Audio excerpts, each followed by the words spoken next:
Hey everyone, and welcome back to the Seek the Joy podcast. This is my second episode, but today's episode is going to be my first episode with a guest. And I am really excited that today's guest not only is my first guest, but she is a really good friend of mine, and she designed the calligraphy for the Seek the Joy logo. So it is really exciting for me to not only have had her help me with the logo, but that she's also on today's podcast. So today I am joined by Leah Yousefi, otherwise known as Calligraphy by Leah.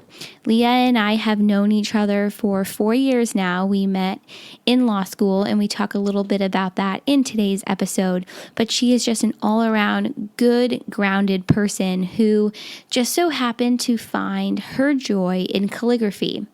I really hope you enjoy today's episode. I appreciated all of the feedback that I got from last week's episode. And without further ado, here is my conversation with Leah.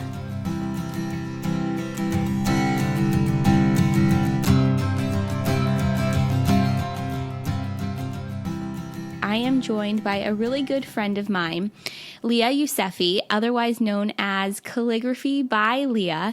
And I thought that today we could just have a honest, real conversation about her side hustle and how she got started, and how diving deep into calligraphy and a passion project really helped her through some of the more, I guess you could say, difficult times in her life. So, hi, Leah.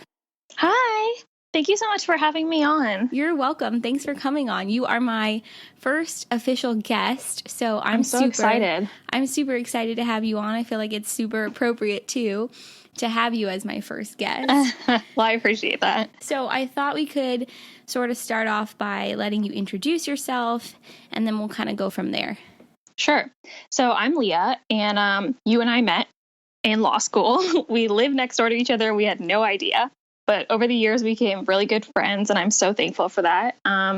So I'm an attorney, and on the side, I do calligraphy. And so right now you live in Austin, Texas. So we went to school, obviously, in LA. And if we go back to when we met, that was 2013. We literally lived next door to each other, and we had no idea. And at the time, I think I was so in my own world that I had no idea, like, literally who lived on either side of me. We were so busy. We really were. It's so true. And so how did you get started with your calligraphy?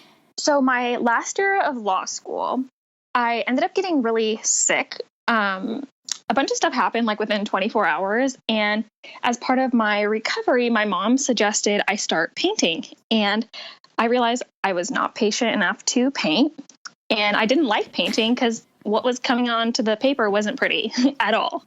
And I liked Instagram a lot, and people were posting a lot of how-to videos on calligraphy. And I was kind of obsessed with this store called Sugar Paper in LA. And I would go there, and it would make me so happy during such a difficult time. And basically, I just started picking up calligraphy. I started with a gel pen, and I would write out people's names. I think I started with yours and a couple other friends, and on little scrap sheets of paper, I would write your name. And it was so calming, honestly. Like, I would slowly move the gel pen, and certain gel pens have a sense of like liquid ink. It's not just like a flat ballpoint pen. And I would start to write people's names, and it was so calming, and I wanted to make it pretty. And then I realized that people liked it when I gave it to them. They thought it was really cute, and they got so excited, and that made me feel happy. And so I continued on with it.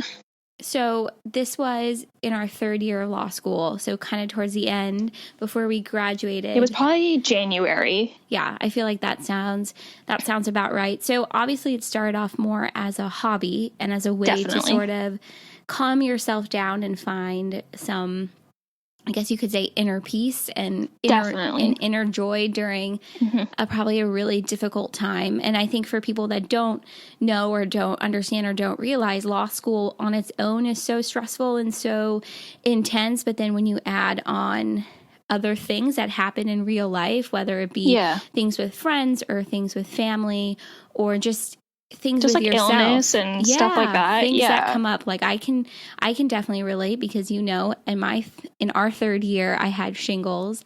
And then after the bar, I had my appendix removed. So sometimes illness just comes and there's nothing that you can really do about it. But I think what you and I learned was that stress really does cause physical, Totally. like reactions. I don't know if that's the right phrase to use, but for me and for you, it did. And both of us were super into trying to find something to remedy it and bring happiness to ourselves. And you definitely found that, and I found that with calligraphy. Yeah, no, I think you're right. I think stress, it really manifests itself differently in different people, but you can take it on in such a physical way. And so Definitely. I think in an effort to find balance and a stress relief, you totally found calligraphy. And now I think it's safe to say it's kind of boomed into a little bit of a business and a side hustle. So at what point did you decide to turn something that was bringing you a stress relief and it was a fun thing to do? At what time did you decide to turn that into more of a business? Well, so I like the little squares. I call them little squares, but they were basically square cardstock paper that I had bought, and I would write people's names on them. I kept doing that throughout the last year of law school, like this last semester, and I kept getting more and more compliments on it. And people, like in May, before we graduated, kept saying, "You've got to start selling these. We really like them." A lot of my friends had framed theirs. It was on their bulletin boards. They'd taken them to work. And I started thinking to myself, well, maybe I could. And I started to get confidence by what my friends were telling me.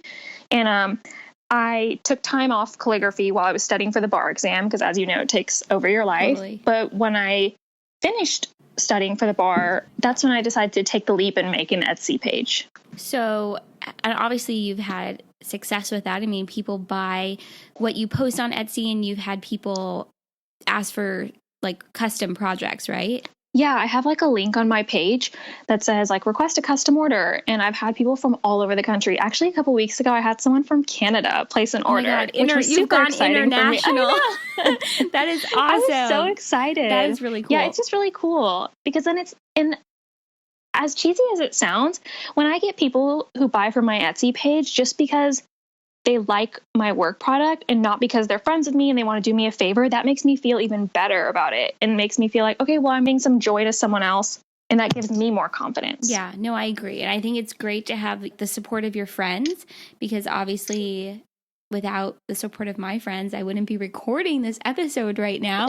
And I know that you have given me so many great cards in the mail over the last year, from birthday cards. I'm a sucker for snail mail. I send them out. You do, but you send out the best postcards for holidays too, and you include these little like are they handmade word searches? Yes, that's what they are. I almost said crosswords, and I'm like, no, it's not a crossword. It's like a I know, word that's what search. I thought they were called too. But I think it's so great, and I think the more people post about it on social media, the more exposure you've gotten to. And I know you've had friends who have asked you to do like gift bags or invitations and that sort of thing for their weddings, which is really awesome too, because that's another way to get it out there. But it's a totally different feeling when somebody that you don't know places an order on your Etsy page, and especially when it's like international now. Next, it'll be like someone in Europe. That'll be awesome. I hope. That would be really exciting. So what do you think is your favorite project that you've done so far?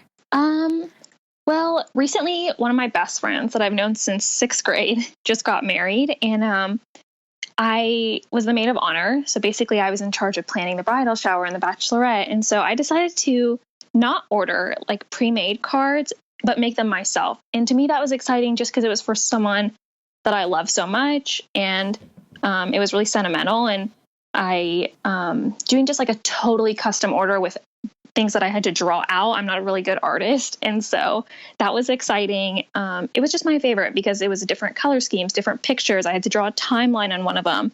Totally creative projects like that make me excited. And it was probably my favorite because it was for a person that is so close to me. So I think we should just reiterate that this is your side hustle. This isn't something that you do full time, because full time you are a lawyer, you are an attorney. Yep. So with all of that being said, does calligraphy still bring you the same joy that it brought you at the beginning? Oh, it does. It's it still has the same effect on me that when I kind of have a long day and just am tired, or people get anxious. I feel like anxiety is really common right now. And when I sit down and I just put that pen to paper, it gives me, I kind of am able to block out the world and really focus on what I'm writing. And I write kind of sappy quotes. And that You do. That's it's true. just, and I think what's funny is actually going back to how I started is I've never been a quote person. And I always make fun of people who have quotes on their walls, but I kind of turned into a quote person because I was going through such a hard time. And I'm not like a positive self-talker, but through my calligraphy, I was finding that writing positive things and giving it to my friends was making me feel better because I would keep reading the positive quotes. So still to this day, when I sit down and write a positive quote in calligraphy, it just looks so elegant. And then when I keep rereading it over and over again, I think that has an effect on me. And so I still like it. It still brings me that joy and relaxing feeling that I had from the beginning. I think in some ways it's sort of the same thinking as positive mantras that people use, where they pick a mantra sometimes every day or every week or every month, and they repeat the mantra to themselves daily as like a reminder. And it actually does shift like the chemicals in your brain. And so it really does have such a positive effect. I was going to say, I think you have really turned into a positive mantra / quote person. A little bit. And I think in some ways, probably without even realizing it, it has had such a positive effect on you, because I know before the calligraphy, you were really into Pimp and Joy. And so if you could just talk a little bit about what that is for those of us that don't know.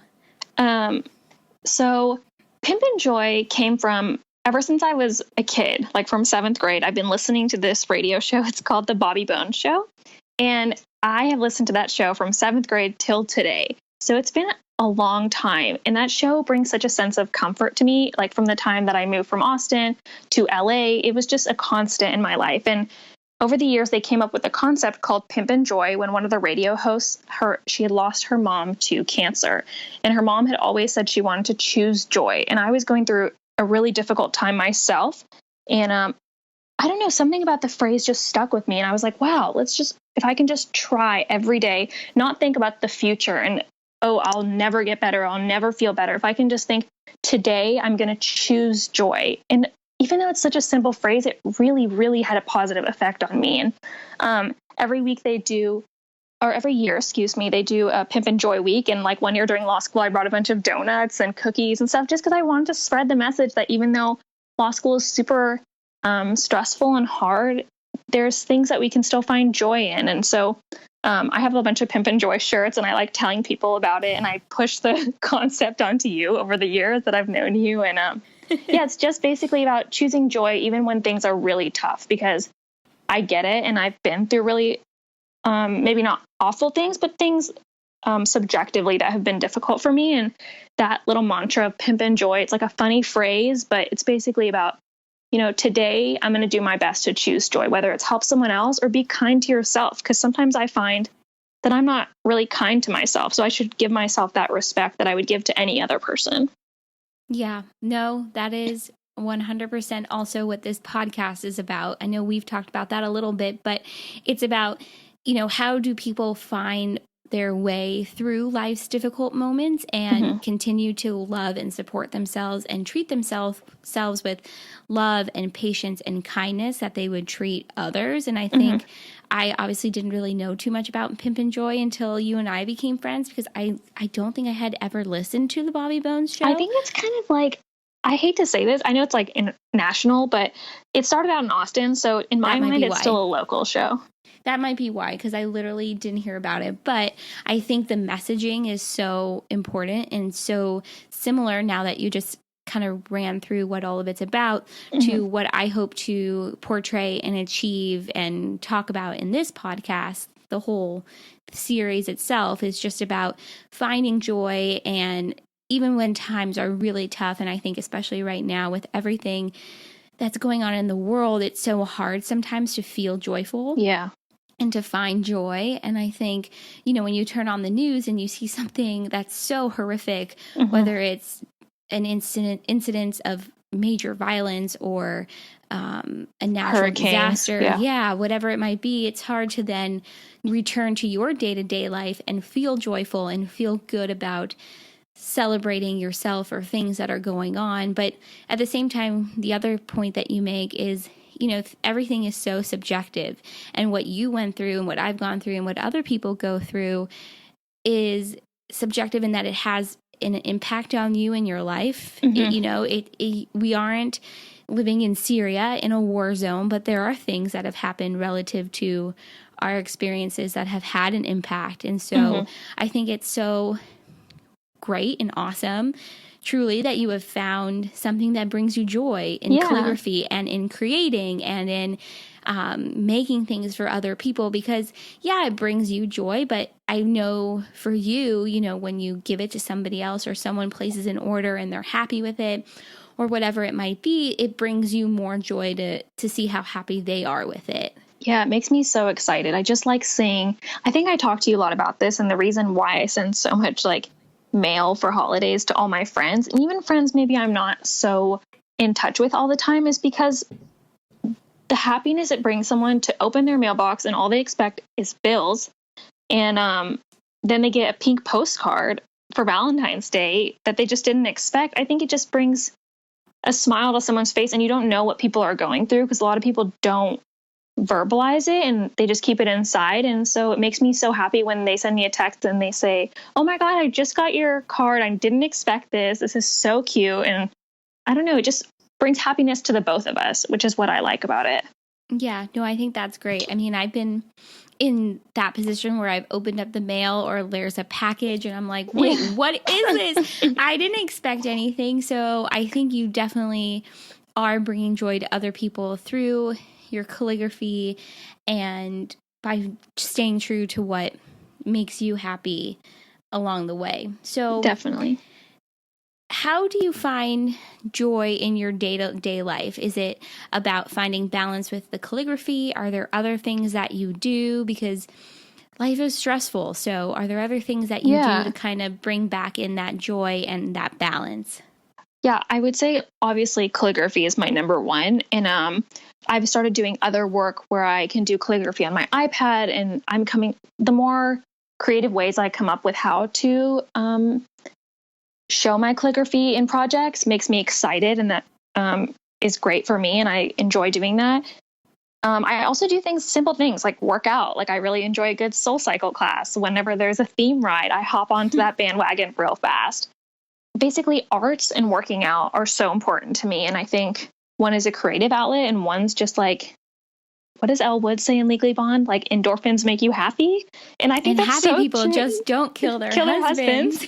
And I think that's so true, because when you walk out of a workout class, the way you feel is I just get almost a high. I feel so happy, and it's just a feeling that really brings me joy, and I can't stop smiling. My parents always point it out to me, but yeah, so I think those are my top two. And also definitely, I think hanging out with friends. Friends are a really important part of my life. And even if I'm not in the same state, like you and I, we definitely keep in touch, and that brings me a lot of joy. Yeah, I think it's about community too, and who you surround yourself with, and are they positive and uplifting and make you feel good about yourself. And I mean, I know you and I run things by each other all the time. Yeah. Does this make sense? Does this sound stupid? Does this seem like a crazy or good idea? And I think having people that you can trust and talk to about pretty much anything, which I feel like is where we're at with our friendship, which definitely. I'm super grateful for, because I don't think I've always had friends like that. And I'm sure there are people out there who have friends like that and also who don't, and probably, really, really like to have friends like that in their lives. And so I think friends who just don't want to be competitive with you, and friends who want to support you and want to genuinely see your happiness, not see your happiness for a second so you're fun to hang out with, but genuinely want to see you be successful in your life. And I think that's what we are. I think so too. And I think it's kind of amazing that we found that in an environment like a law school environment, where it is so competitive and so cutthroat, and even people who you think are, I don't know, like your good friends sometimes just turn out not to be, and that's okay. And there are people who are in your life, like for a season and then for a lifetime. And I know you and I always say, like, there are friends that you like let onto your front porch, and then there are friends that you let inside. And so I have a saying, that's like, basically, like, if you think of yourself as a house, and certain friends are great to hang out with, and you love spending time with them and taking pictures with them and doing whatever and going to lunch with them. And so you let them onto your front porch. But certain friends you can tell, your deepest, darkest secrets to, and your insecurities, and you can talk day and night. And those are the people that you let into your house. And so that's sort of a example I keep with me all the time, just to remind myself not to expect certain things from certain people. And I guess then I don't get disappointed, and I'm more happy in my friendships. Yeah. I think that's important too, is to sort of gauge like what your expectations are, whether it's with friends or with a job or with your family or whatever it might be. So you can still get what you want and what you need, and so that it fills you up, but it doesn't leave you feeling depleted. Because something that I know, at least for me, is that sometimes I feel so, I don't know, maybe this doesn't go with what we were just saying, but sometimes I feel so out of whack. Like, there'll be days where you wake up, or I wake up and I just feel so tired, or I just feel like, oh my God, I cannot with any more human communication, connection. I'm done for the day, and it's only Tuesday. And, I get that. And it's about finding the balance and keeping true to yourself and what makes you happy and what motivates you, but also, not shutting down and not shutting people out because you get so overwhelmed. And that's why I think finding things in your life that bring you joy and bring you happiness and make you feel balanced and happy and good, it opens up space so that you can make connections with other people that are authentic and real and supportive and make you feel good. Yeah. And I think another way of like, I guess finding those kind of relationships is when you go through a really hard time, you realize the friends who are your true friends, you realize who they are, because they are the ones who are going to start coming out of the woodworks, even if you haven't been in touch with them for a long time, and wanting to see how you're doing and wanting to make sure you're okay. And is there anything they can do to help? And even if what you're going through lasts longer than a week or a month or even 2 months, you start to see, like, these are the people who are going to bring happiness to your life. And these are the people you want to surround yourself with. And just to go back to the calligraphy for a second, was that the semester that I wasn't doing so hot in law school, just because of emotionally I was going through something and it was really difficult, I started to see the people who would come up to me and start talking about the calligraphy and encouraging me and telling me that even though it's a tough time, they would like to, some friends even offered to come to my apartment to hang out and just watch me do the calligraphy. So at least I would be surrounded by people and I wouldn't isolate myself. And and those were friends that I hadn't spoken to in a little bit. So people had started to crawl out the woodworks, and I could see who was true and genuine and who wasn't. And I think that's really important too, because this is the other thing too, is that I think sometimes people knock down and sort of dismiss and almost kind of disrespect things that you're passionate about, just like in general, like that happens sometimes. Like the people who are not supportive, who like think it's weird or unconventional, or like, what are you doing calligraphy? Like, you're in law school. Like, why are you wasting your time with that? And I think it's so important that the more you stay true to what makes you happy and you feel joyful about doing, the more you kind of see, okay, who is supporting me versus who is knocking me down. And even if it's like a passive aggressive knocking you down, it's still knocking you down. Yes. And so I think it's so great that it kind of gave you an opportunity to see, okay, who are my good friends who actually care about me versus, okay, who are the people that are just sort of filler in my life and maybe aren't being totally supportive. Because I do remember that with you. That definitely happened quite a bit. Yeah. It did. I would say what I went through wasn't just like a cold or a flu. So it didn't go away within a week. And I think people had a hard time understanding like why I was so anxious and why I was so stressed out. And they were just like, well, when are you going to get better? When can you come out? And it was something that I really desperately wanted to do and wanted to get better, but it was kind of out of my control. And so I just found that surrounding myself with people who weren't so worried about when I was going to come out with them the next time it was a Saturday night were the ones who really cared, and the ones who were just like, well, let's just take it week to week. And how do you feel this week? And how do you feel the next week? And can I give you notes for this class? Those are the ones that have stuck by my side, and ones I still cherish as friendships today. Yeah. And I think it's so good to have people like that in our lives, because without them, I think we would be very lonely. Yeah, I agree. It wouldn't be as fun. And what's also great is then, the people who support you, you have the opportunity to support them too in kind. And I think that's so great too, because I think sometimes in friendships they can be so one-sided, and so yeah, definitely to have the opportunity to then support your friend who's going through something, and then when you're going through something that they'll be there for you too, I think is so rare to have and really important. Don't you believe that if it's like a true friendship, then it does bring you joy to support your friend? You want to totally get them back to that place where they, not so you feel happy and you have someone to hang out with, but just so you have that person in your life and they feel good about themselves and they feel 100% again. And I think that if you have a true friendship, that should bring you happiness, is helping your other friend out.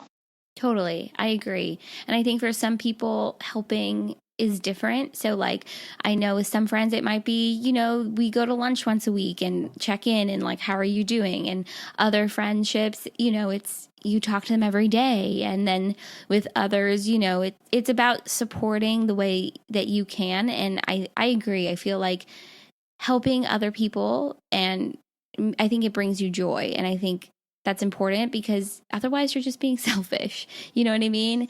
And it's so important to help other people too, because without other people, where would we all be? Yeah, I agree. And like two simple examples while we were talking about that just popped off my head were one week during Pimp and Joy week in Santa Monica, there's a bunch of parking meters. And so I basically went through 3 or 4 blocks of parking meters, and in every single one of them, I dumped like $2 worth of quarters in. And then on each one, God, I didn't know that. Yeah, well, I don't talk about it, but I mean, like, I stuck like a little note card that basically was like, I hope you have a great day. And I put like #Pimp and Joy, because I just like didn't want their parking meters to run out. And I can imagine myself running out and being so stressed out that you're going to get a ticket because they're so on top of that there. And so that's one simple way of like bringing positivity to people around you that just has a great effect, whether you think it or not. And the other one is one of my friends in law school the last semester, who her and I weren't so close, but something that she did stood out to me so much, and I still think about it to this day, was I kind of was afraid of doing anything alone. And I'm someone who works out a lot, and I really enjoy, and I like going on a walk. I love the beach, and I love going on a walk by the beach. And this friend basically said to me, I'm here whenever you want to work out. So her and I went to Pilates together, so I wouldn't be scared and have a panic attack in the Pilates studios. And her and I went to the beach several times, and we walked and we talked and we sat on the swings, and just things to get you back to normal. And this person was more concerned about my well-being than just getting me back to 100% so we could grab lunch and talk about her life. She really was coming from a place of concern, and I appreciate that. So simple things you can do for someone, like just walk on the beach, or drop an extra quarter in the parking meter. Those are all things that'll bring happiness to someone, whether you notice it or not. Yeah, no, I had no idea you did that. That is so cool. I think so often we're always like, oh, we're just so focused on our own parking meter and not on anybody else's. And I think that's kind of a testament to who you are as a person too. I'm going to circle back to the calligraphy for a second. If there's someone out there who has something like this that they love to do on the side, whether it's calligraphy or painting or designing, creating jewelry, whatever it might be. Yeah. Is there something like one piece of advice or something that you would say to someone who's just starting out, but that might be afraid of putting their product out there? Yeah. I mean, the only advice I can give is based on my own experience. And the first thing I would do is, if you're scared of just like selling it to customers, start giving it to your friends and family, because that way you're practicing and every day you're creating, and you can And your friends and family will give you honest feedback, and they'll be like, oh my God, I wish you could have, I'm just thinking of myself, but like for the calligraphy, they say like, oh my God, I wish you could have added like a couple flowers here. Or I wish it could have been in this font. And through their feedback, you're going to start to learn and to better yourself. And once you do that for me, it took a couple months, but once you do that for a little bit, start on Etsy. Etsy is like a really simple way to put your products out there to people who don't even know you. And I think I've had people who looked at my Etsy page and then contacted me personally to place an order just because they didn't want to go through the Etsy avenue. But Etsy is a good way for people to see almost like a portfolio if you haven't made a website. I think, yeah, just going through friends, family, and then building that confidence and starting with an Etsy page would be the best formula. Yeah, I think it's about just starting to put it out there maybe little by little, and you never know who's going to see it and who's going to pick it up. I forgot to mention earlier when you were talking about that now you do calligraphy on your iPad, that you designed the logo for the Seek the Joy podcast. I did. And I love it. And that was a fun process to sort of I appreciate you coming to me and doing it. Who else would I go to? I know, but it's then still so I think exciting. there was somebody who saw it on my Instagram page, and then they contacted you. Yeah, they did. I think it's kind of like you never know once one person puts it out there, you know, who's going to see it next and who's going to love it and who's going to want to get something and order something from you too. Yeah. So where do you see Calligraphy by Leah going? Well, I'm working on it, you know, whenever I have time. And I actually have been working with Luxe Apothetique, which is like a, I don't want to say clothing store in Austin because it's a boutique. It has like a hair salon in the back and they sell a bunch of stuff, but it's a really cute shop. They have a store in the Domain and on 2nd Street downtown. And my collection will be coming to stores on October 15th. So that's like a really exciting, by the way. Yeah, I'm really excited, and they're the best, and they're super excited to work with me, which I really appreciate, just as I still think of myself as new to calligraphy, but I'm really excited about that avenue, and I hope to continue with them. And I still am selling stuff on Etsy. I come up with ideas all the time, and I kind of write them in my iPhone, and then I implement them on the weekends when I have time. So I'd like to really continue on with it and keep it as my side hobby and little small business. Yeah, you never know where it's going to go, but I feel like this is kind of the first big opportunity that you had. And so it's really exciting. You never know where it will go. So my last question for you is, what is your biggest dream? So when you say that, the first thing that comes to my mind is I've always been really into entertainment. And the reason I even went out to LA was to pursue entertainment law. So I think that still remains, I think, my top goal is to be like a successful entertainment lawyer. But I really would like to do something with Calligraphy by Leah and see if it like comes off the ground and I can put it into different stores if people like it. And I'd like to pursue that avenue. I think it's sort of great to have the best of both worlds, because you do find joy with practicing law too, even if it's not the same kind of joy that you get from doing calligraphy, but it is a passion of yours and you did go to law school and it's what you want to pursue professionally. So I think that's great. So I just came across a quote this morning that says, "Is it believe in your inner Beyonce?" No, but you and I really like that one.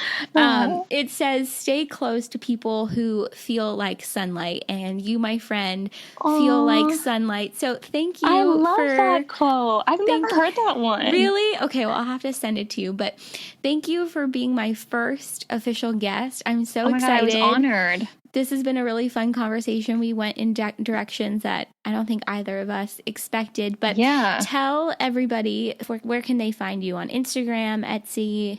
Yeah, so on Instagram, I'm just at Calligraphy by Leah. And Leah is just Leah. And same with Facebook. And my Etsy page is also Calligraphy by Leah. I've remained consistent throughout. I think that's pretty awesome that all of those domains, handles, whatever, have all been available to you. Some of us, I know, I was really excited. Not that lucky. That is awesome. All right. Well, thank you. Well, thank you so much for having me on your podcast. I really enjoyed, this conversation we had. Me too. I thought it was really great.